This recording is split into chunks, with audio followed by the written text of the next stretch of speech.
Imagine, une finale importante, une décision d'arbitre contestée, et tout peut basculer.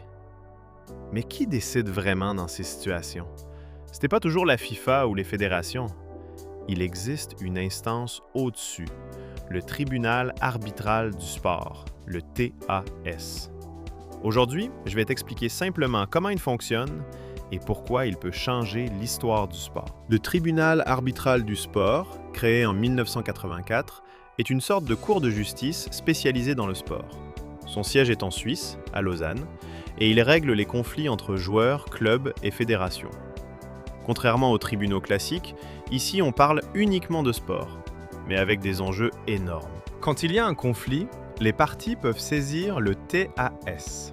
Par exemple, un joueur suspendu, un transfert bloqué ou une accusation de dopage. Ensuite, des arbitres spécialisés analysent le dossier. Chaque partie donne ses arguments et une décision finale est rendue. Et souvent, cette décision est définitive. Le TAS a déjà traité des affaires très médiatisées. Des joueurs suspendus pour dopage, des matchs contestés, des décisions annulées. Dans certains cas, une décision du TAS peut complètement changer le destin d'une équipe. Le TAS joue un rôle essentiel dans le sport mondial. Il garantit l'équité, il permet des décisions rapides et surtout, il reste neutre.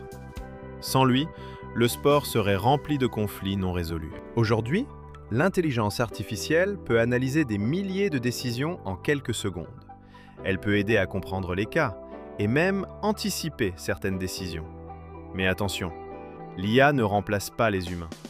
La justice sportive reste une affaire d'interprétation. Le tribunal arbitral du sport est au cœur des plus grandes décisions du sport mondial.